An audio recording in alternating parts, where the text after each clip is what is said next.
Hello, everyone. It's your girl, Gabrielle. Welcome to a brand new episode of Hot Topics. So, if you have no idea what this web series is about, this is the web series where we like to talk that real talk. We like to talk about things that are hush hush, that only a few people know about. Well, we like to take those things and put it out in the open, right? So we like to have that open discussion about very important topics. And since we are a step ahead tutoring services, we tend to focus on certain topics. We do have a scope of things.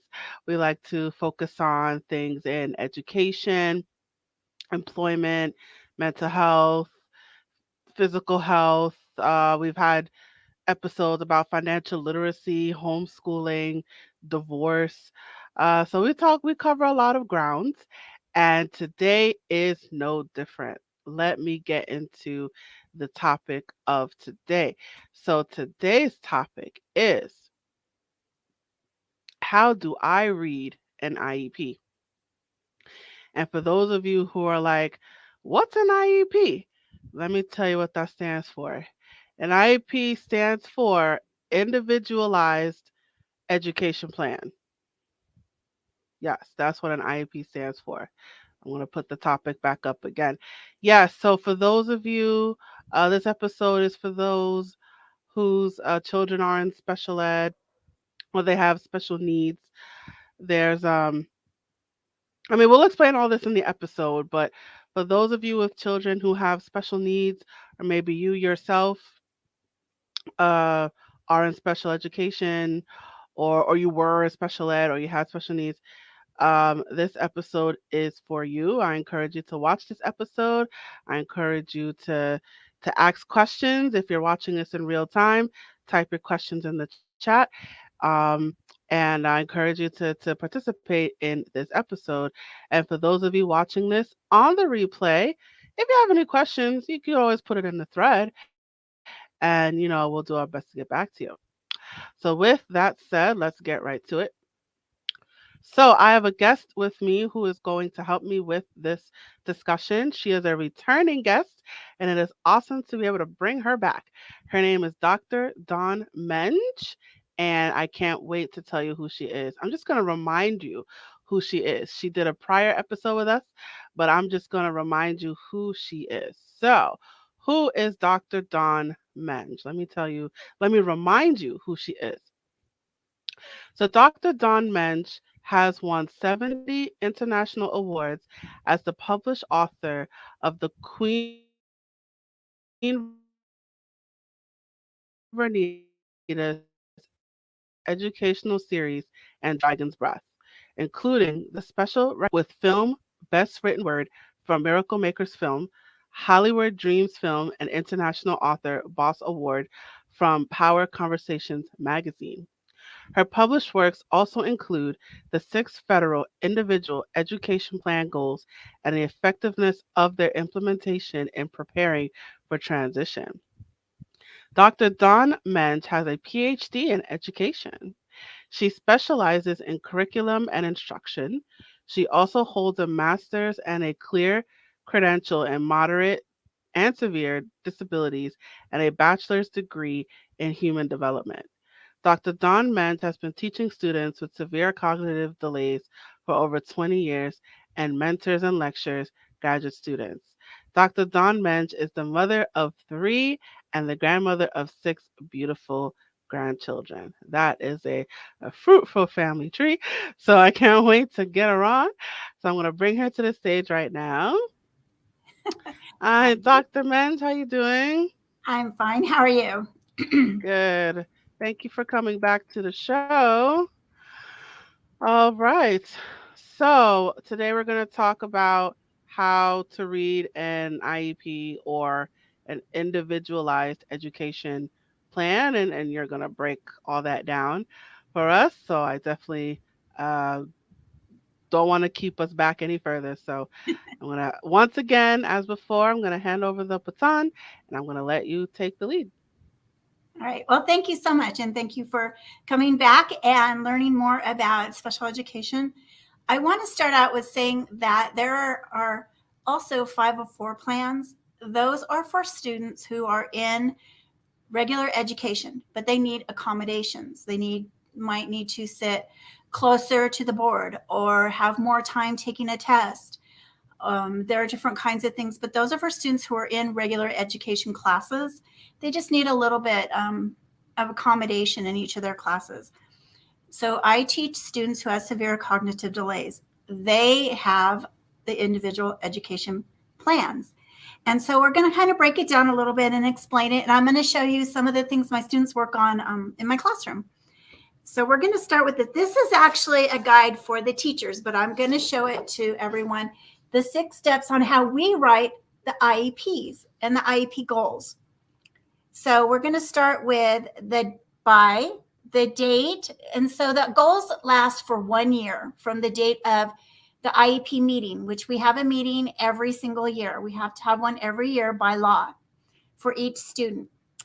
And then, of course, we have the student's name and the condition. When given a, whatever it is that they're working on, when working in a, or when presented with, what will the student do?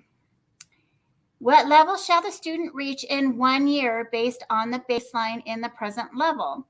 So then we have trials and percentages. They will do it 100% of the time in 3 out of 6 trials during a 2-month period.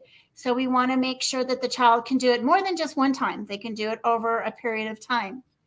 And then how is it measured? Is it a teacher-made test? Is it a standard test? Is it observation? Is it charting? And instruments? And who is helping with the goal? It would be the teacher, the assistant. It could be the speech therapist, the occupational therapist, whoever else is helping with that goal. Now, when we begin to have a meeting, which is once a year, remember, you can ask for a meeting more than once a year. If you, at any time during the school year, you can ask for a meeting. And then the school has a period of time to set up that meeting. So you're going to get a notice. And it's going to tell you who's invited and when the meeting is and what time. And then you're going to sign it. You're going to say either you can come, you need it rescheduled, or that you're going to not be there, whatever your answer is. And then you're going to turn that in. You're also at the meeting. You're also going to be given your rights. These are the parents' rights. And this is all of the rights. And every meeting you go to, you're going to be offered a copy of this to make sure that you know what your rights are, that you understand them. And if you don't understand them, you need to call and ask. You can ask during the meeting. You can go home and read this and call up the administration and get clarification.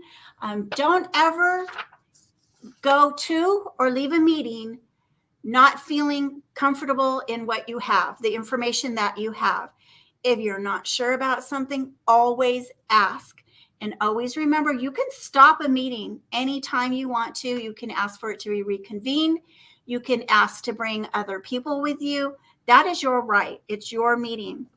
Now, at the meeting, there's going to be people maybe that aren't able to come to the meeting. If I have a special day class, so we don't really work with the regular education teachers. So we might ask the parent to excuse a regular ed teacher from coming to the meeting. Or if the occupational therapist can't make it to the meeting, they would have called the student prior, talked about the goals and the present levels, but then the parent needs to sign an excusal that this person is not there and they're aware of it. And they've said that that's fine. They're going to have the meeting anyway. All right. And you can always have people on the phone if you need to that can't physically be present in the meeting. Now, this is what an IEP looks like. There's lots of information on it. There's, of course, the demographics, the parent's name, the address, the student, their birthday, emergency information is in here. Okay, and then right here we have the primary disability, and this is determined by the psychologist, the teacher, and the parent. They all fill out the forms for the meeting for the triannual. So every 3 years, our students are reassessed by the psychologist and the parent and the teacher. And the primary disability is then determined from this during the team meeting. And if there's a secondary disability, so the child could have autism and a seizure disorder, or cerebral palsy and a speech impairment. I mean, there are many different things that could be on here, and they're all listed on here. There could also be a third or a fourth, dependent on the child, of course. And then here's some prior information about the child, when they started in special education, when they're anticipated that they'll be leaving special education. So they'll be leaving on their 22nd birthday. And then we have when they last had their IEP or their triannual, that would be on here, and when their next triannual is going to be, the present date for the present annual, and then the next year when it's due by. If it's not given within a year, then it becomes late, and then we have to have a meeting. We have to make sure that we're having meetings when we're supposed to be. And then, of course, we have all the services down here, which would include the special day class. It would include transportation, which for my students is door to door. The bus goes to their house and picks them up, and then brings them to the school, picks them up at school, and takes them back to their home. My students do not go to bus stops. It's door to door, and that's stated on the IEP. Then it has all of the services, whatever they might have: occupational therapy, speech therapy, physical therapy, adaptive PE. And then it tells you how much they get, how many times they get it. If they get it twice a month for 30 minutes or once a month for 20 minutes, if it's individualized or it's in a group setting. And all of this is on here. And so the administration goes through all of this, and so do the service providers. And then the parent can agree to it or not agree to it, whatever they would like. And then if someone has reached their level and they no longer need speech services, then that would be discussed during the meeting. And then that would be taken off the IEP. And then that service provider would not be providing that anymore. Now, here's an IEP that's filled out. It's a fictional student. So this is what it looks like. And there is lots of information on there. And then up here in this box, it tells you what the meeting is. If it's transfer replacement, if it's an annual, a triannual, it's all up here. So it'll tell you what kind of a meeting you're having. If you have an IEP, and then during the school year, you need to change something. Maybe the child is changing their placement, or they suddenly are having a lot of behavior, say on the bus, and they need an assistant on the bus, or they need an assistant in the classroom. Then you're going to have an addendum. And the addendum isn't going to talk about the goals unless you're changing a goal. It's going to talk about whatever it is you're changing in that annual IEP. And it doesn't change the date of the IEP. So if you have an IEP in September and everybody agrees to it and everybody signs it, but then in January, the child starts having problems and needs an aide in the classroom, then you're going to have an IEP and an addendum in January, but the annual date is still going to be the original date. So you're not going to change that year. Okay. And then when you start writing out, it has the student's strengths and your concerns.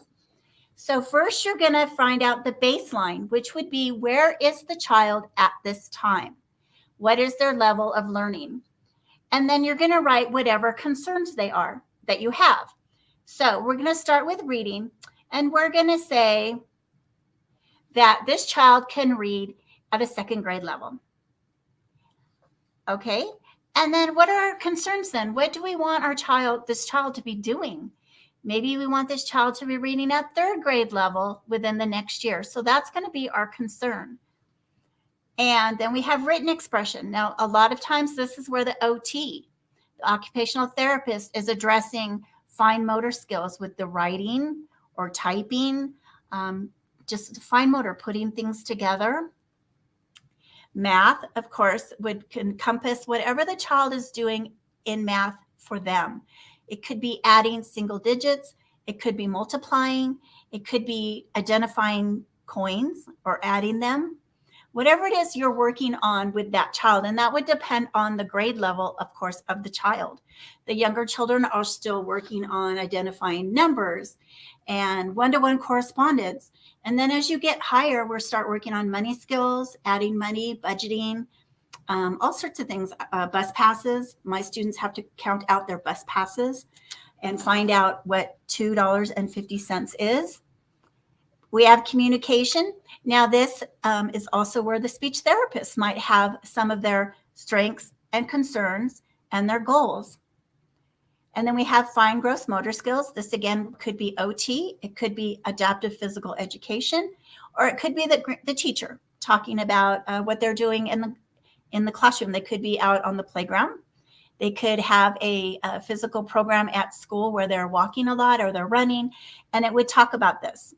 Or for a child who doesn't have as much motor skill, it could be simply walking 10 feet. The child can independently walk 10 feet. So it, again, depends on the child themselves. Social and emotional. Do they like to work in groups? Do they like to stay independent? Do they like to go out in the community? What are their social and emotional strengths? And then what are your concerns? They can't stand in line, by themselves. They can't order their own food. I mean, whatever the concerns are when they're out and about. Then we have behaviors. Now, this is where you're going to put their positives, their strengths. What are their strengths and their behaviors? And then if they have any concerns, whatever your concern might be for their behaviors, they need to learn to be patient. They need to learn to say please and thank you. I mean, there's whatever it is the child needs to learn to do. And the goals here are created with the parent and with the teacher. So, and any service providers. It's a team that is working together. We have career and vocational. This could be anything from doing chores in the classroom to working in the community. And then we have vocational jigs, which I talked about before, that we do in the classroom, working towards that. And I'm going to show you several of the things we have in the classroom. We have community participation. This could be for the little ones. The community could be the classroom. It could be the school. For the older ones, it could be the community. It could be whatever the parent is doing with the child at home. If they're going to church or they have some kind of employment at home, whatever they're doing, they like to go to the grocery store. How are they doing? Their strengths first, and then if they have concerns for that. And the goals are where you're getting from the concerns. Daily living skills. This goes from being able to toilet independently or brushing their teeth. It could also contain money skills, being able to order and pay for your own meals, cleaning up after yourself after you've eaten. Those are your daily living skills. Washing your hands when you're done with the restroom. And then down here, you're going to list what the needs are. So you would list reading and math, communication, if they have speech, maybe some community activities. And then this area of needs is where you're going to get your goals from. So if you have it listed here, then you need to have a goal for each thing that you've listed. All right. So this is also program options and rationale. Regular program participation. What are they doing in the general education setting? Now, some students are spending time in regular education classrooms. So this is what they're going to be doing. How much time are they spending? Now, for the younger, the elementary school level, they might spend quite a bit of time in a kindergarten classroom or a first grade classroom. As they get older, it's a little harder to do that, but that percentage is going to be in here. And why are they eligible for special education? Now, this is going to come from the psychologist's report. Why do they qualify? And what did they use to qualify it? Here, tests, evaluations. What did they use? What tests did they use? Okay, and then health, attendance. Maybe they've missed a lot of school or they don't miss a lot of school. You always write all the positives in there. And harmful effects. Is there a harmful effect to the child when they're in special education? And this should always be that they're not having a harmful effect. And then any extra comments that you might have about from the team, from the parent. We always write in what the parents say. Then we have supplemental aids. Okay. Vision and hearing screening. Okay, we do a school-wide vision and hearing. It's very basic, but it might bring up some things. And then the nurse, we have actual nurses in our classrooms that come and visit our classrooms, and they do the screening.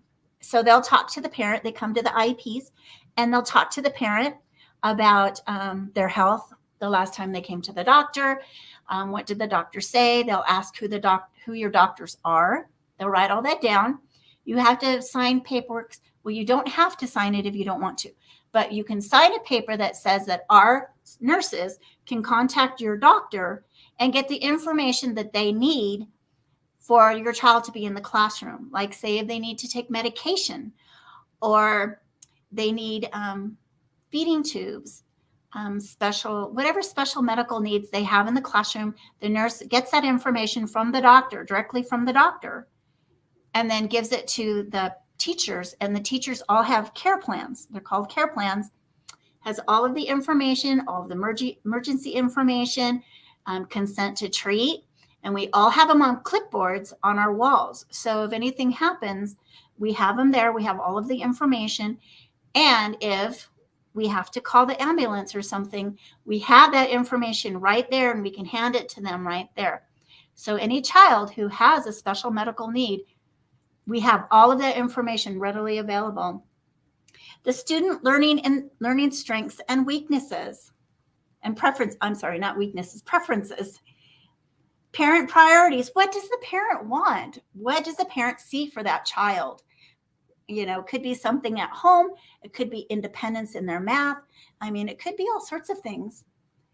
And then how does the disability affect involvement and progress in general curriculum?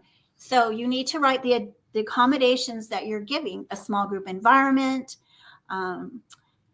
whatever it is the child needs and why the child is actually in special education. That is here. A lot of that information, again, comes from the psychologist reports. And then there's supplemental aids and services. This could include extra training from the teacher.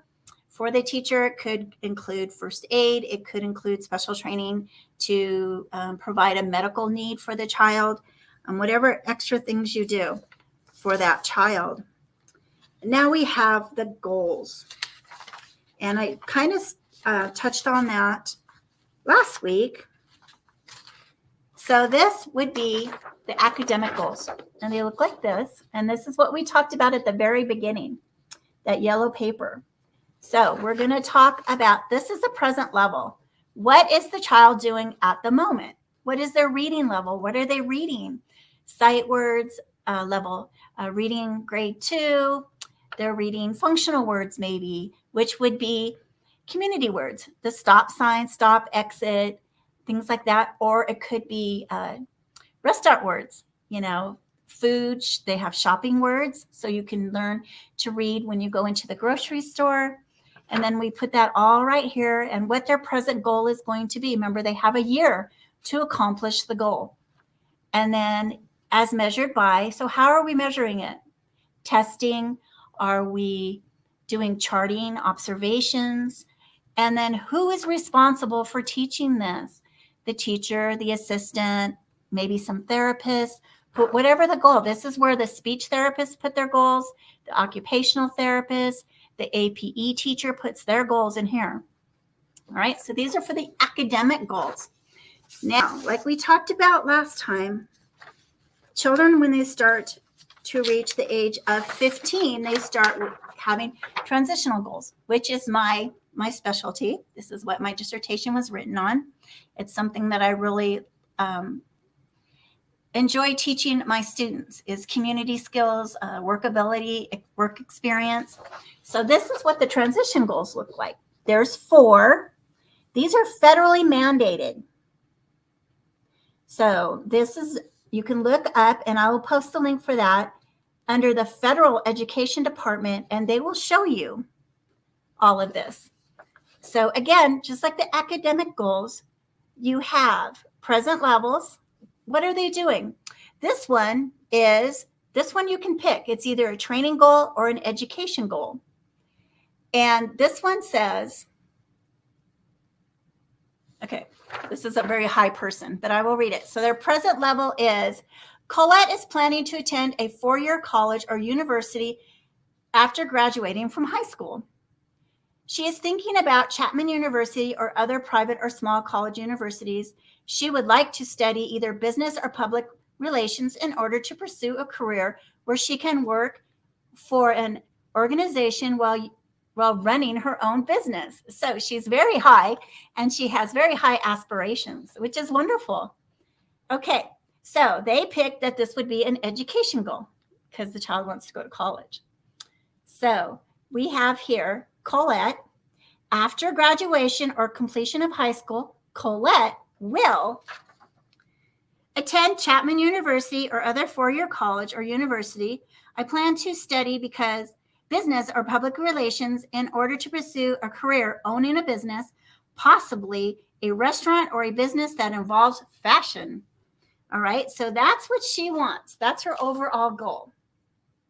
So then right here, by and the date, and so it would be a year from the date of this IEP. So in a year, she's going to do this. I, Colette, will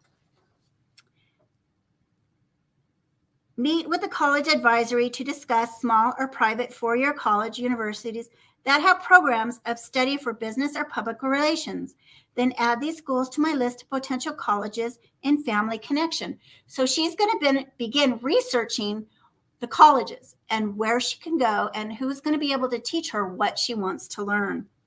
And measured by list of colleges in family connection. And then it says personnel or agency responsible. So we have the general ed teacher, the special ed teacher, and the student. And then we have a code and the activities to support the post-secondary goal. Assist Colette to find at least 3 colleges or universities she would like to apply to based on her interests. So it tells you present level, what the goal is in a year, who's responsible for helping her, and how is she going to do that? And how are we going to measure that she's completed the goal? So it's all there. It's all written down. All right. So I think that's basically, and this is a little bit about the triannual. Again, every 3 years, your child is reassessed. Now, you can sign a form that consents that it's just a partial record overall of the child still qualifies for special ed, and there's no doubt about it. The psychologist and the parent will decide if they just want to do a small form or reevaluation, or they want to do a full psych report. And you have that option every 3 years to do that. So if the child has had a lot of growth during that time period, the 3-year time period, then you might want to do a full reevaluation to see where they are. Actually, sometimes the primary disability changes. So you really need to know that, because the primary disability determines, as the child starts leaving public education, what the child is eligible for when they leave. So what kind of programs are available, where they might be able to go. So do we have any questions so far? Well, first of all, I wanna thank you for sharing all that information. There's definitely a lot to take in. So, oops. So my question is there's a lot of sheets that I saw. Yes. Um, so That's who's only, they're now, when I started, they were done on carbon paper, and we had to make 4 copies, and there might have been 12 pages at the most, maybe, when I first started. Now I believe the IEPs are 50 pages. so who's filling all that out? Is the parent the one filling all that out? The teacher. It's the teacher. Oh, so the teacher meets with the parents and Yeah, we all the talk to the other. parent beforehand, and we're the ones testing the child, determining the goals.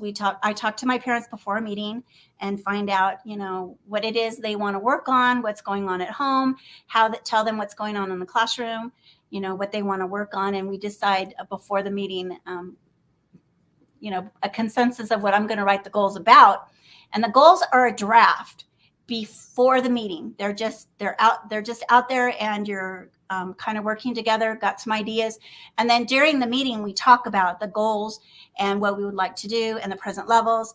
And then, everything could get changed. The parent could decide they want to add something totally different that we didn't know about, and we add it right in there. We decide how we're going to do it, and we add it in there. But the teacher is the one filling everything out. She's also the teacher here. She is also the person that's responsible for, they're called the case manager. And they're responsible for making sure that all of the itinerants have filled in their goals, that everything's present level, that the progress reports are up to date. They're the ones that make sure that everything's ready for the meeting, that everybody knows about the meeting, and things like that. So. And how long does it take to put all that together? Well, since I've been doing it so long, it takes me about a week to get everybody together. The newer teachers, they work on it a little longer because it's a little intimidating and it's a little overwhelming. So. And then when the plan is done, how soon can the parent get started in implementing it? Oh, it starts as soon as it's signed. Ah, Yeah. okay. So so have you ever come across a situation where a parent may want a specific goal for their child, but you as a teacher say, "Nah, that child is not going to accomplish that goal," or the child does not have the mental capacity to accomplish that goal. So I wonder if you ever come across, you know, parents asking for things for their children that maybe is unrealistic. Well, yeah, that it's hard for the parents sometimes to accept that their child is not going to be functioning fully like they would like them to. And if we run into that, we very carefully talk to the parent about what we see in the classroom, what we feel. And then we try to accommodate, of course, the parent by coming up with a medium. Okay, we can't work towards that this year, but let's start baby steps. Where are we going to start at? And hopefully it's something that's been discussed, so we have a present level of what it is that the parent might want. It's hard if we've already talked to the parent, we've talked about reading and math, and the parent comes in the meeting with something that we didn't discuss, and so we didn't test the student beforehand. We don't have prior knowledge. We don't have a baseline to even have a conversation about. And if that happens, then we can reconvene the meeting also, so we can go back, have the child tested by whomever needs to test the child. And during a meeting, you can also, if something comes up and a child needs a new service, if a child gets a hearing aid and they need that new service, then we send a referral out, and that specialist comes out and looks at the child and tests the child, and then we add that service. But we have both, parents are parents, and sometimes they have high expectations. And I would never tell a parent, your child's never going to do that, because I don't know that. We provide the child with the best education we can, but children, they go through, just like everyone else, they go through plateaus. They work really hard, they hit a plateau, and then suddenly it's like a window opens, and they just take on all this information. They suddenly start understanding what we're trying to teach them. Sometimes that only takes a week, a month. Sometimes it takes a couple of years, and they'll suddenly really understand it. And then we have a whole new area to grow in. And that's when we really want to catch the child and say, okay, this is working really well. Let's up the ante kind of for them. But yes, of course, we have, parents who have high expectations. We have parents who have low expectations, and we have to kind of help them raise the expectations for their child. We talked about that last week. Um, Having children do chores at home, making their bed, doing the dishes, taking the trash out. Just like all of their siblings, they should be able to do something around the house to help the family, to make them part of the family. Mm. Right, to find ways for them to get involved somehow in the home or somehow involved in the school. You want to include them. Yes. Mm. So, how many goals are on an IEP? There are 4 transition goals: the academic goals, the speech goals, all of that on the other form. There can be as many as everybody wants to make. you know, um, the speech therapist might have 2 goals. The teacher might have 5 goals, based on math and reading, career. And then you have an occupational therapist. I've seen students that had like 15 goals, and I've seen students that have had 3 or 4 goals. But remember that isn't the only thing the child's working on during the school day. They don't just work on those goals and then they don't do anything the rest of the day. There's a whole academic program. It's just those are very specific needs that the teacher and the parent see that the child needs to build up to the next level of learning that they have.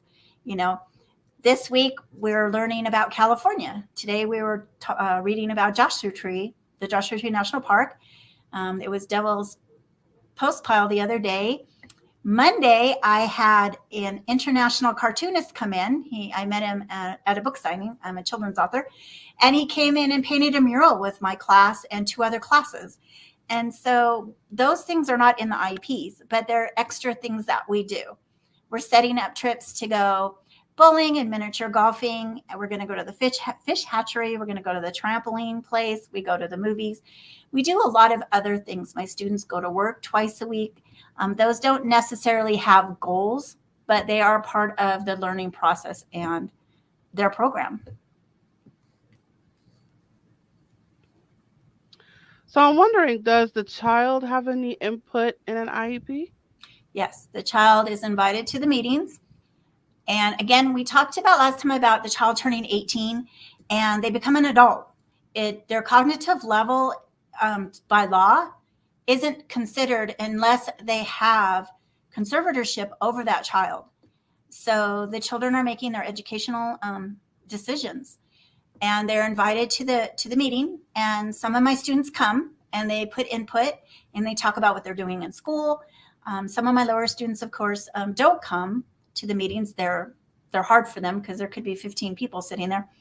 But of course, dependent on the child. But yeah, they're also part of the process. This is about them. Right. It's their education. Yes. It's their life, it's their future. So, as much as we can, we involve them. I might discuss with them in class, what would you like to work on? What are you working on? I have a student who I moved several students last year back to district, which is kind of like graduating from our specialized programs. And he didn't get a chance to go last year, so he actually asked me about moving back to be with his friends. And so we talked about it. And then he came to the meeting and talked to the team about what he wanted and where he wanted to go and why he wanted to go there. And so he was a big part of his program and the decisions that were being made. Though the team made the decision, he was a big part of it. All right. So what was my other question? All right. I think I'm drawing a blank. All right. Oh, sorry. So how does a parent start the process? So what's the first step in all this? Well, if they feel their child has some disability, a learning disability, they contact the school. The school can test them. And again, the regular ed students have 504 plans. So they're in regular ed classes that need accommodations. Usually our students, they're identified early on that they need a specialized program like we have. They might start out in a district special ed day class, and then as they get older and there's more demands put on them, then they might end up in a classroom like mine where it's more self-contained. When I taught in the junior high, I got a lot of actually really high students because the schedule at the school was really difficult to follow. It was like A, C, and E one day and B, D, and the children couldn't follow it, so they were kind of wandering around the school. So they ended up in my classroom, and we did a lot of things. Thankfully, I got to do some really fun things out in the community with them because they were higher learning. But it's usually, you could start if your child is identified with a disability in the hospital when the child is born. You can start receiving services when the child is born, and they'll come to the home and they'll help you. They'll help you with any extra services you might need, and they'll follow the child all the way through. So if you have any doubts, even if your child is little, 3, 4, you can go to the school district. You can go to the Head Start and get some information about having them tested to see if they qualify for services. Absolutely. And of course, the child's never too young Right. to be evaluated. There is early intervention programs from 0 to 3. Yeah. So just want to throw that out there as well.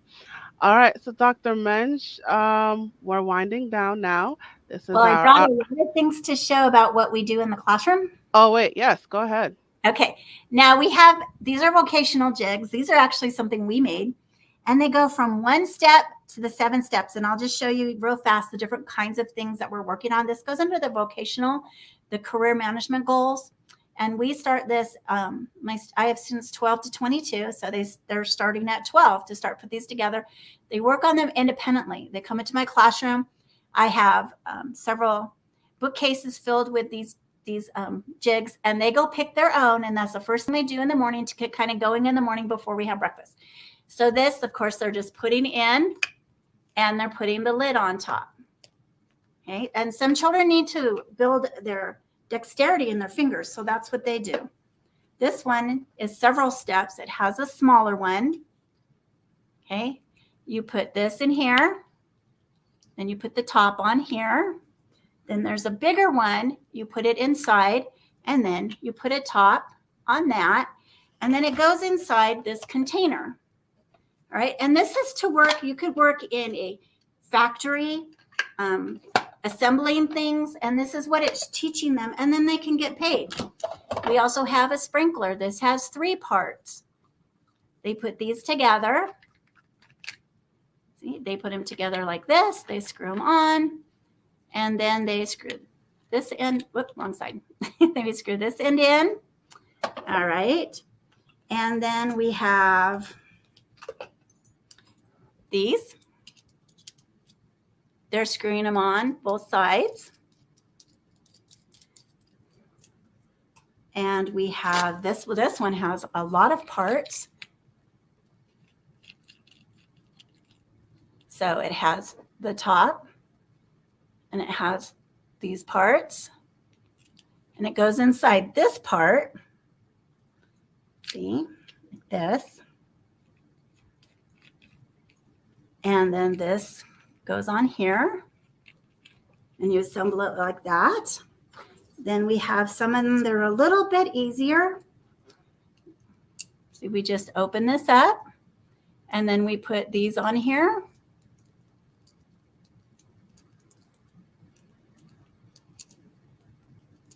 All right. And then we also have some counting. We have containers that have numbers on them, 1 through 5. And then we have, if the child cannot quite count yet, we have this to help them. So they have to match the number. And they have these little blue pegs, and they match them in here. 1, 2, 3, 4, 5. And then they put them inside the container. And we also have the simple put in. We have this, and we just file it in here like this. And sometimes that's really hard actually for the students to do. We also have color matching, fine motor skills. We put them on here like this. Okay, we do that. We have the cards. They have different patterns. So they have 3 different cards. So they have to find the matching yellow, blue, red, and stick it in here based on the same patterning. Sometimes it says yellow, blue, red, yellow. Sometimes it just has blue, blue. So they have to follow that. And then we have a more complicated one that has very tiny screws. So this is some of our harder ones. And then you put it in here, and you have to screw the little screw in here. And then of course you put this on the bottom. And so we have this is one of our hardest ones. I can't even put it together actually. It's a sprinkler, and it has like 7 parts. And I only have one student in my class who can actually put it together. So this is one of the hardest ones we have, but this teaches them so that they can go and work in a factory and get paid. And my students right now we're getting receipts from the local hardware store, and they're adding like 10 receipts together. They're adding them up and putting the total. And so we have a whole bag filled, and this is what we're doing right now. And then we're going to get movie passes and go to the movies after we get back from spring break. So there's lots of different kinds of things that we do in class that you could actually make at home. You can make all of these at home. This is filing. It's actually in here backwards. But it has, of course, all the letters, A, B, C, D, E. And we have our community words. And they have to file them under the right letter.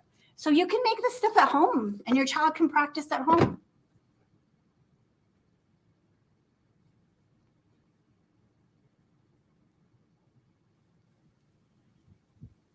Awesome, awesome. Thank you so much for sharing all that.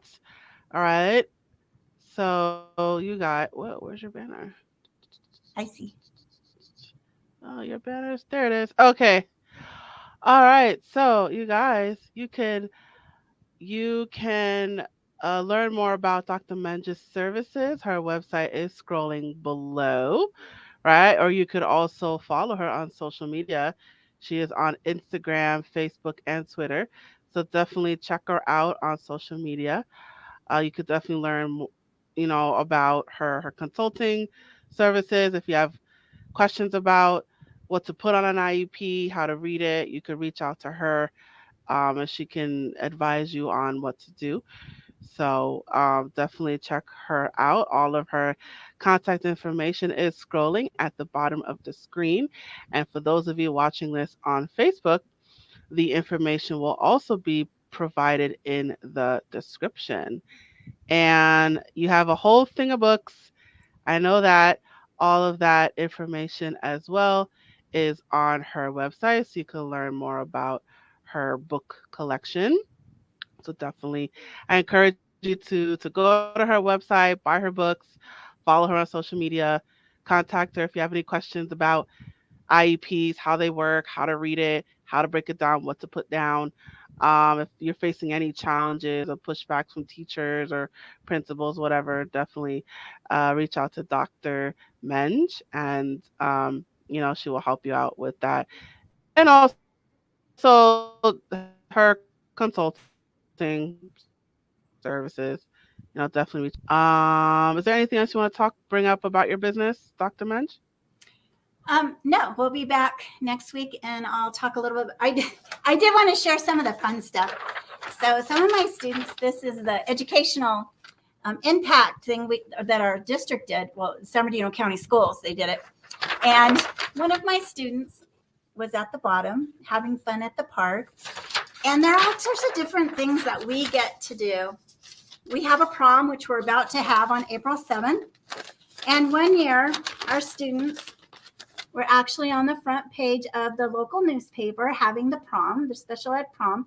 And we're about to have it. It's going to be Hogwarts. We're going to do the Hogwarts. But this is actually my student right here and his mom. And they're having a wonderful time. The parents get to come to the prom. and everybody dresses up. We dress up. It's semi-formal. We get all dressed up, and they serve amazing food that the school makes. This is something that I did when I first started teaching, and then we're going to talk about my books the next time. But this is actually how my series started. I wrote my book with my credentialing class, and then my junior high class, we actually made little skits out of them and traveled around, and they did the skits for the local elementary schools, and I would go back and I would talk about the disabilities and the behaviors, and it was put in the Exceptional Parenting magazine. This is when I first started teaching, so this was quite a while ago. But there's all sorts of different things that we did, and this is the campus beat. These were my students when they were in high school. This is my student. I talked about how they do the workability. They go out in the community. My students work at CVS and Walgreens. They earn a paycheck. So the high school campus we were on had a bank. And this is my student. She's cashing her check. She has an account at the school. And so she would go there, put her check in it. She would go and take money out when we're going to go into the community. These are my students socializing. And we had a snow ski program. And they're working down here. They're stuffing envelopes. And here they're skiing over here. And here they're folding the boxes at the local pizza factory, earning money. So there are all sorts of things that are available for our students out there.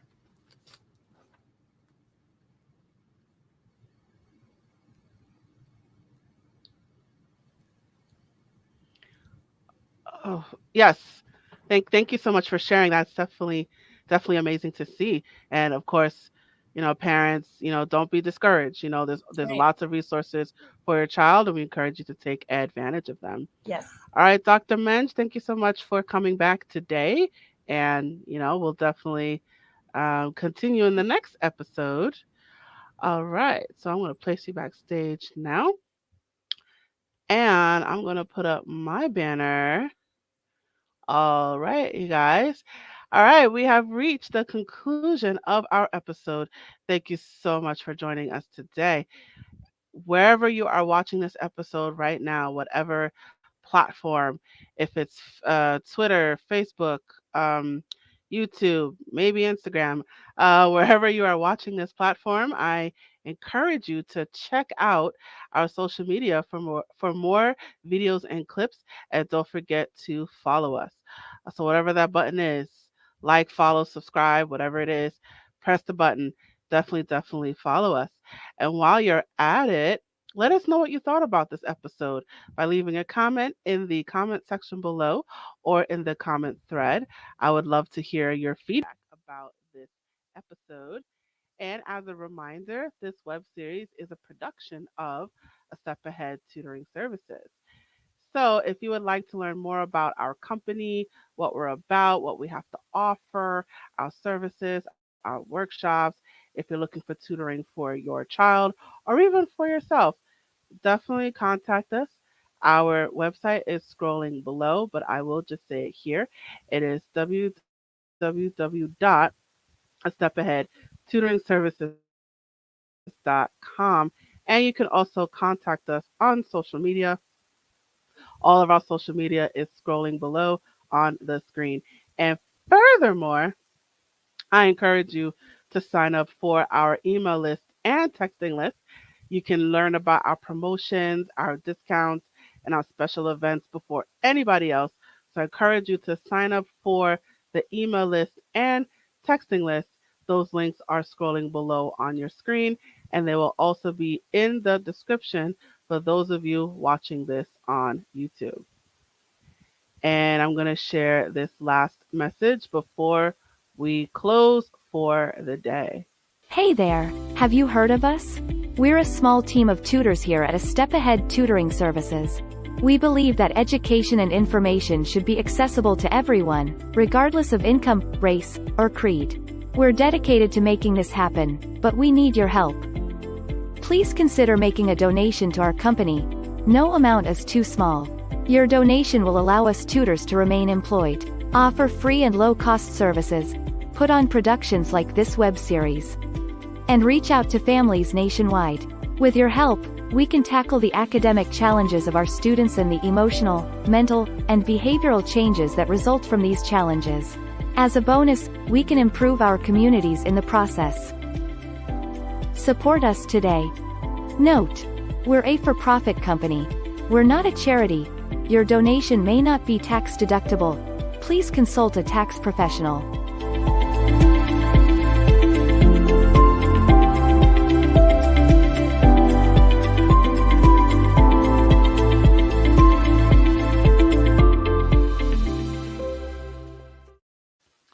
All right, and that's it, y'all.